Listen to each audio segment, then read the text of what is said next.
what do you see as the future of Indian Information Service? Which department deals with biotechnology in Government of India? Which is the biggest center for tissue culture in the country? How many startups are working in this biotechnology setup? Because the number of startups are doing excellent job. Have you any ideas about it? How do you compare it to the scene in India?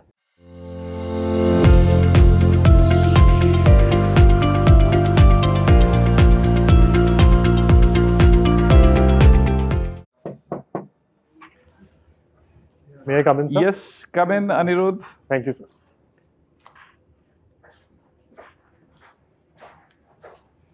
Good morning, sir. Good morning. Have a seat. Thank you, sir. You were born in Chandigarh, Sir. but how many years did you live in Chandigarh? So for the first 2 years of my life. Only first 2 years. Sir, after that, between 2001 and 2002, I was a young child, sir. Okay. What is unique to Chandigarh? Sir, I believe the unique part of Chandigarh is number one, the fact that it is very planned. It's a very planned city. So there is a grid-based superstructure that is envisaged. So secondly, it's a very green city. There is more than 35% greenery when we compare it to other urban areas. Who designed the city? Sir, an architect by the name of Le Corbusier, sir. He was from which country?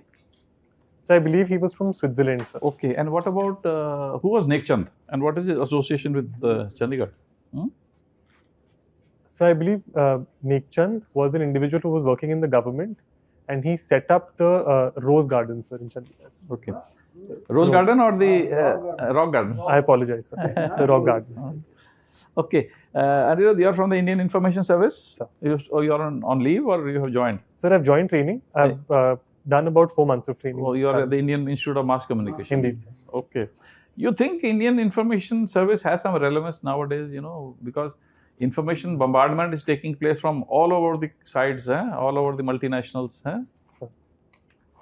So what do you see as the future of Indian Information Service? So I believe that in today's day and age, the relevance of the Indian information, if anything, has gone up. So we are living in the world of social media. We are living in the age of information bombardment.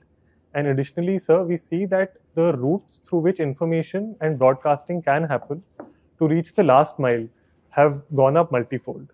So today we have a lot of programs not going beyond traditional radio and TV, where through messaging, through WhatsApp, etc., information broadcasting is micro-targeted to the individual, be it a farmer, be it a person from the MSME. And because of a lot of the data that we have, which is being used in governance, I believe the relevance is multifold in the future. Sir. Okay. Now, we were reading in the papers that government is setting up an agency to check on the fake news. Sir. You think government is the best agency to do this type of checking, or will it amount to censorship? Sir, I feel that there is always the risk of censorship when the government sets up such a body.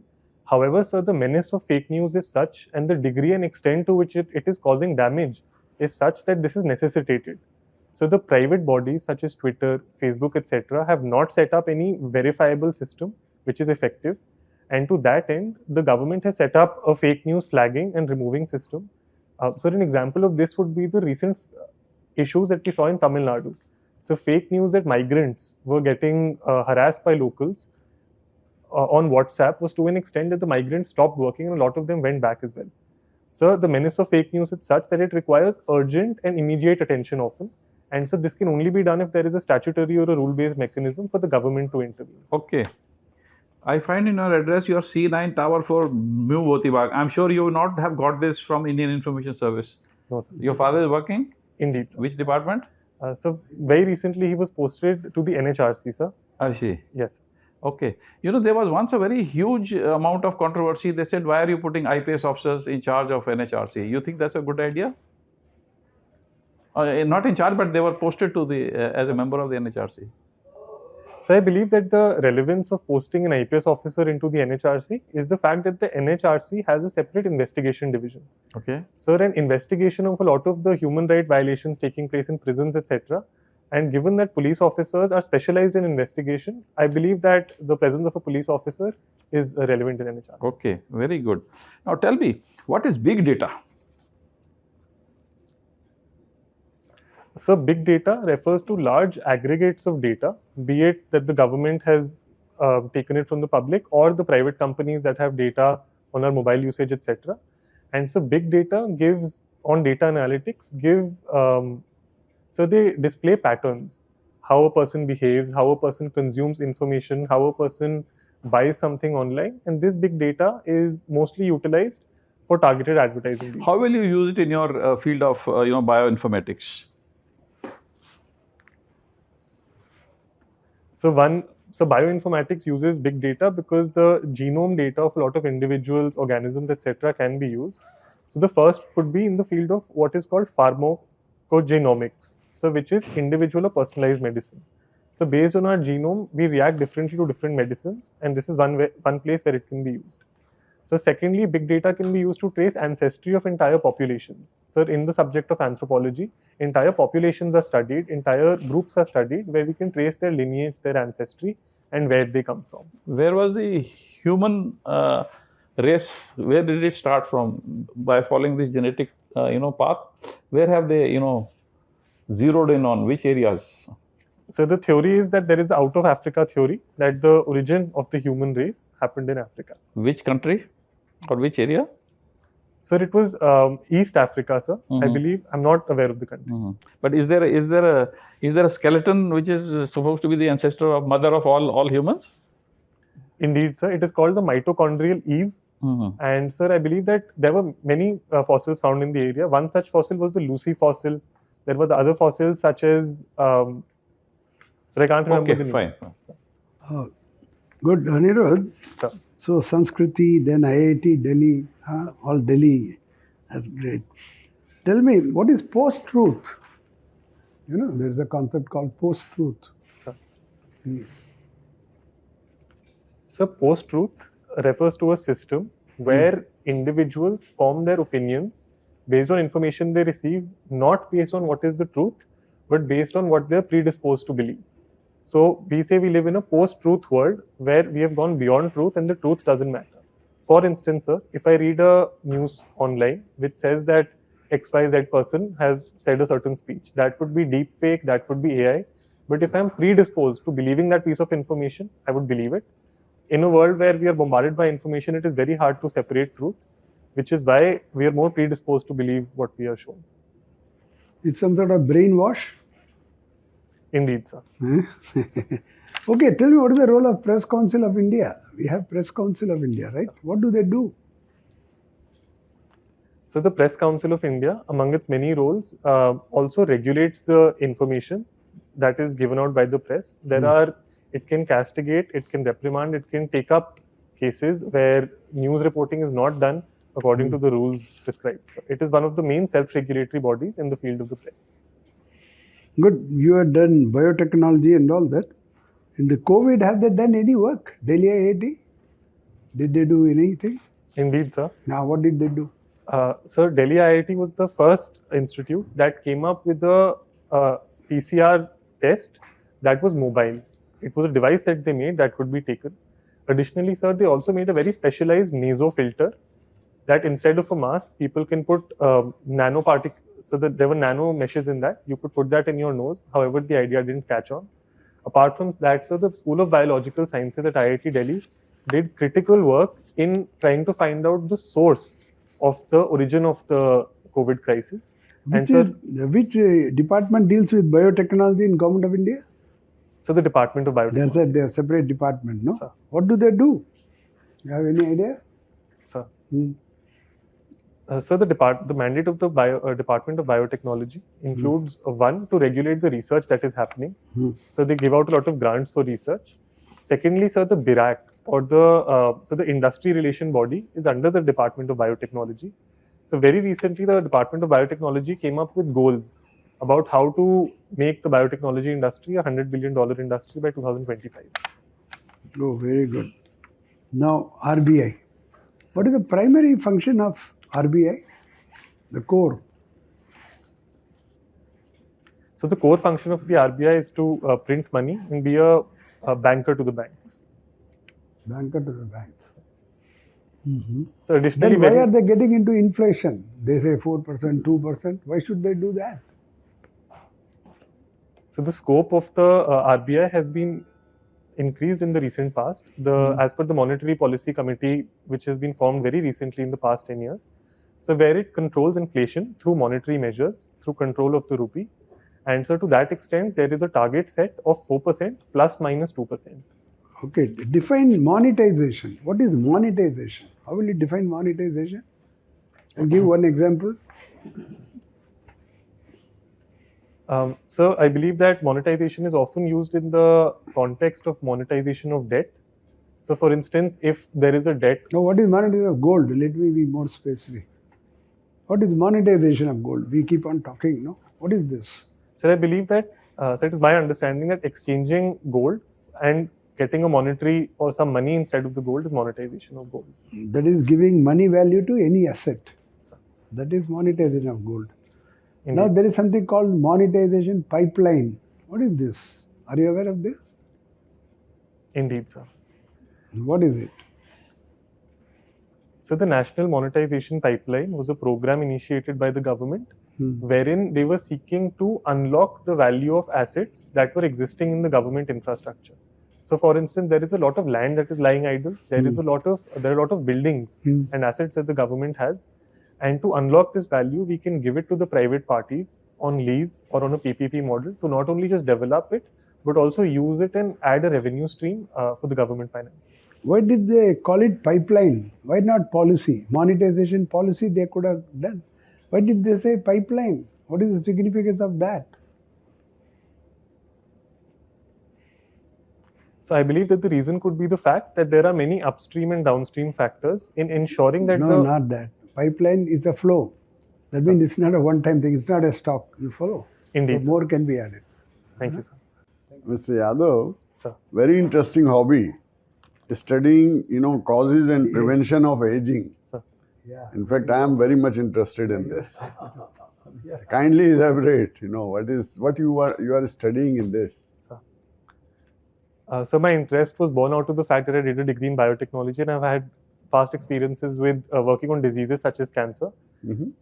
So in 2016, there was a seminal research paper that came out based on which the WHO has now classified aging as a disease.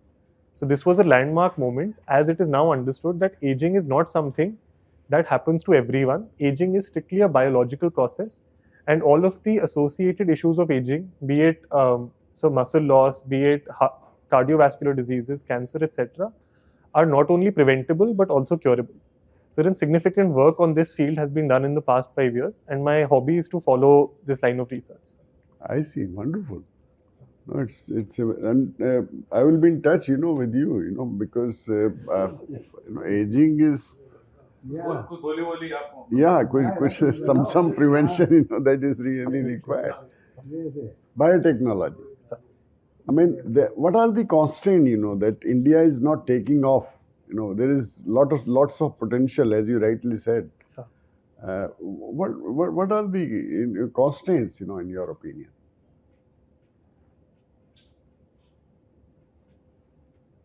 Sir, I believe there are multiple constraints, despite India having done very well, in my opinion, sir.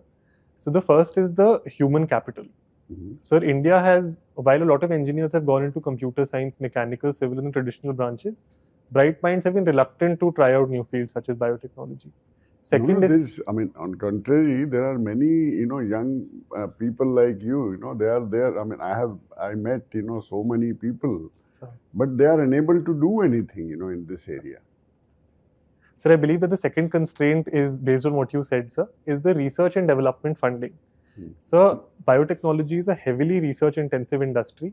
So, the example of which we see as big pharma in the US and Indian pharmaceutical companies. So, having worked in a research facility abroad, I can testify that more money brings faster research and brings better research. And sir, India is certainly constrained in that department. Thirdly, sir, there is the atmosphere and the weather in India.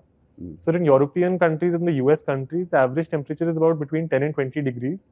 So the research doesn't falter because bacterial and fungal growth does not happen. So in our laboratories at IIT Delhi, so one of the biggest problems we faced was constant contamination of our samples, even if we put it at minus 20 degrees.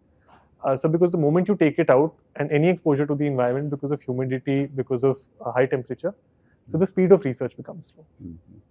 Now, I mean, tissue culture, for example, there is lots of scope, and we are unable to give our farmers, these right seeds, etc. And biotechnology is providing all solutions.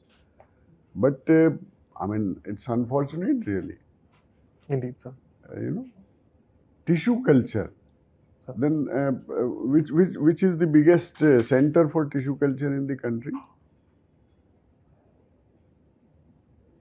Sir, I'm aware of the ICAR. Apart from that, I'm not aware of any other. No, there is a private company also, which is there in Bangalore, and now they have branch in Pune. Okay, sir. So, I wasn't okay, aware. okay. Genetically modified seed. What is your take on that? Because there is lots of debate. Sir. You are on which side? So I believe that it is the issue is very complex. So given the fact that this is a technology that I believe that will be required in the future, given the climate crisis, given the food crisis. However, sir, I believe at the same time, like Gandhiji had said, that science without ethics will lead us to destruction. So core principles, the principle of precaution, the principle of sustainable development, the principle of giving primacy to human health. And so the end of that in the GM seeds debate would be to have long-term trials done independently by individuals who characterize in the scientific method how this is affecting not only human health, but also ecology as a whole. Okay, very good. Last question. Chandigarh, you belong to Uttar Pradesh, Haryana, I think many states, and now you are in Delhi also. Which place is the best place for biotechnology? In case you want to develop biotechnology, which place is the ideal, out of these, 4 states and union territories? Sir, I believe for research and development, Delhi, because there are institutes such as IIT Delhi, so there's a Genomics Institute on Aruna Asaf Ali Marg. So, however, for practical application, I believe that Haryana is the ideal state. So, the farmers of Haryana have been accepting of a lot of the new technologies. There is adequate livestock in Haryana. There are prosperous farmers on the lands of which we can do a lot of research. So for the practical aspect, Haryana, and for research and development, Delhi. Thank you. Thank you, sir. Okay, Aniruddh, have you any exposure of National Biotechnology Development Strategy 2021 to 2025? Sir, I have read about it, sir. I have read about it, sir. You have? I have read about it, sir. I have. Please go ahead. Sir, the biotechnology strategy, National Biotechnology Development Strategy, aims to make biotechnology a $100 billion industry by the year 2025. Additionally, sir, it says that we need to focus on 3 aspects of biotechnology. Is 100 or 150? Sir, as far as I Since remember, you are quoting the figure that I am correcting you, is $150 billion, not 100. Okay? I apologize. By 2025. Okay, go ahead. Sir, apart from that, it also says that we need to focus on 3 pillars. One would be agriculture, the second would be energy, and the third would be the pharmaceutical space. Right. So thirdly, it also talks about developing human capital and developing the capacity to do research and development. And so the fourth pillar, it also talks about industry-academia linkage and how the research that is being done in the lab is translated into valuable benefits in the industries. Okay, how many startups are working in this biotechnology setup? Because the number of startups are doing excellent job. Have you any ideas about it? Sir, I'm aware of the anecdotes of startups that have done brilliant work in the past 5 years. Sir, I believe the exact number would certainly be north of 5,000. I'm not aware of the exact numbers. There are 3,500. If you quote the figure, sir, either it is accurate or don't quote it. Okay, go ahead. So, for instance, sir, there is a startup by the name of String Bio that works in Bangalore. So, it uses waste material to create feedstock for fish. So, that is turning waste into wealth. Right. Additionally, sir, there is AgroWave, a startup in Delhi and NCR region itself, with sources which uses biotechnology and related mechanisms to screen vegetables for contaminants and ensures organic produce using technology. Okay, what is your understanding about green biotechnology? Sir, the field of green biotechnology refers to any and all applications of biotechnology to sustainable development and green technologies. For instance, sir, we have the technology of bioenergy. So we can create energy using microorganisms from lignocellulosic biomass, from waste materials. I just want bullet point from you, not explanation. What is red biotechnology? Sir, I'm not sure of what red biotechnology is. What is white biotechnology? Since you are the expert of biotechnology, that's why I'm asking these questions. These are the basics you must know. Okay, I will explain for you. Sir. Green technology, the GM crops, Sir. dealing with agriculture. Sir. Red technology means medicine. Sir. That is biotechnology, broader way. And what is white biotechnology? Sir, I'm That is not. dealing with the industry. Industrial, all distilleries are using the yeast and all these things. They come under the white biotechnology. These are broader. Okay. Thank you, sir. My next question is whether the GM crop is possible in the forestry sector also, like agriculture, Absolutely, sir. where it has been tried and successfully. So very recently in the United States, they created a tree that can sequester more amount of carbon dioxide from the air. Correct. What is the role of telomere in aging? Since we are working the aging process, Sir. in the chromosome there is a telomere. Sir. Tell me about it. So the telomere refers to a cap on the ends of chromosomes. And sir, it is seen that as the cap consistently shortens as we age. And sir, it is often said that if we have more telomerase in our body, we can reverse aging as well, because it redevelops the So telomere. some work are going on in this to increase the size of telomere so that the problem will be solved. Indeed. Everybody will be immortal. Indeed, sir. And it is exactly being done. Follow it. By 2030, everybody will be immortal. We are waiting for 2030. Yes. Intelligence, artificial intelligence is working like anything. Chat GPT 4 already in currency, 5 and 6 are also working. And despite the fact that they want a moratorium for the next 6 months, scientists are not, they'll keep on doing it, and the time will come when artificial intelligence will provide you techniques how you become immortal. Indeed. Read about it. Thank you. Thank you, sir. Amazing things, Anirudh. Sir. You were already in the Indian Information Service. Huh? Sir. How much marks did you get last time? Sir, in the interview, sir. So I've given it twice in the past. Once I got 173 and 190 the second time. So Last time, 193. So 173 and 190, sir. Last time I get. So 173 I got in my second when I got time. the information service. Okay. Good, yeah, wonderful. You're a smart young man. I should be selected. UPSC should commit that mistake. Should give you full marks. I mean, fine boy. Tell me something about events in Israel. What events are taking place? So very recently, there was an instance where the public of Israel came out on the streets in protest of a constitutional amendment introduced by the government, which was seeking to reduce the efficacy and the powers of the judiciary. What was the extent of protest? What was the extent of protest? So the visuals that we saw on television, so the roads were full of individuals. They were waving the flag. They were protesting. Even outside against, Israel, who were protesting? Sir, I'm not aware Your of. Delhi embassy staff was on strike. Indeed, sir. Wow. The embassies throughout the world See had. the extent of protest. Sir. Why are they so upset about that? What are the changes being brought about? So the amendment brought about changes wherein the power of judicial review, the power of the judiciary, was being taken away. Additionally, sir, there were also changes being made to the appointment of judges, wherein the executive would have a greater say. And sir, this led to a situation where the public thought that the institution of justice and upholding the Constitution of Israel, the integrity of that institution is at risk, which is why they came out on the The streets. public in Israel wants judiciary to be stronger than the executive. Is it so? Sir, I believe that they want the separation of powers to remain intact and to ensure that each pillar balances the others. How do you compare it to the scene in India? Sir, I believe that as reported by multiple international organizations, the Indian judiciary is one of the most independent judiciary. And sir, even to the extent of it using the power under Article 142, has also made several steps to rectify in its best Yeah, that's judgment all right. But the laws of government is not agreeing with it. And lots of people in India feel they are too independent. They appoint their own judges. What are your views on this?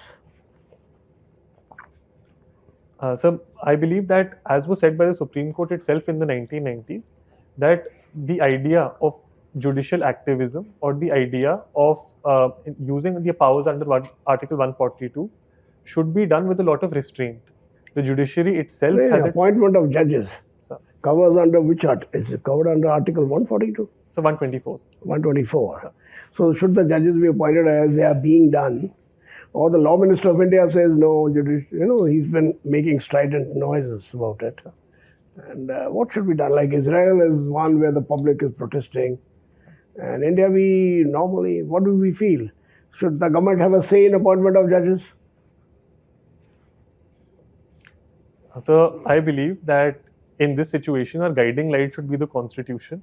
So Article 124 explicitly says that the President will appoint the Supreme Court judges in consultation with the Chief Justice of Okay, India. that's all right. President, why bring President in?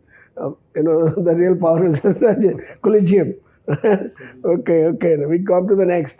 What do you think about now social issues? What do you think about live-in relationship in India? What are your views on that? You're a youngster, urban boy, born in Chandigarh, studied in Delhi. Sir, I feel live-in relationships are, so they are a reflection of the evolution of society. They're a reflection of the fact that individuals are moving to urban areas. They're working independently of their parents as opposed to the previous generations. Sir, I also see there are a lot of issues in live-in relationships. For instance, marriage as an institution is under threat, do you feel? Indeed, sir. So I feel that globally, we have seen that countries that were doing Okay, next question. The same-sex marriage, what are your views on that? So I feel that the same-sex marriage issue is a very complex issue because of so the three dimensions that it touches. So the first being the legal dimension. So there is no legal act such as the Special Marriage Act, etc., that covers the definition wherein same-sex marriage would be allowed. Ensure. But what are your views on that? Should the government says no, it will violate of society, social, culture or whatever. The Supreme Court is arguing differently. Some other people are arguing differently. Just a nutshell, quickly, last point. So given that it is a social issue and people have varied opinions, I feel that the Parliament, by taking out a law, would be the right Should body. Parliament go ahead with it or not? So I believe that the discussion should start in the Parliament. The discussion should engage a lot of the public, and so social changes can only be brought about when the entire country is on board. So we saw with Sabarimala also that when Supreme Court takes out a judgment, often it is met with public resistance, especially if it pertains to social issues, sir. All right. Okay, right. Thank you, Anirudh. Thank you, sir. Just give it a minute outside. We'll call you back. Thank you, sir. Thank you, sir. Thank you, sir.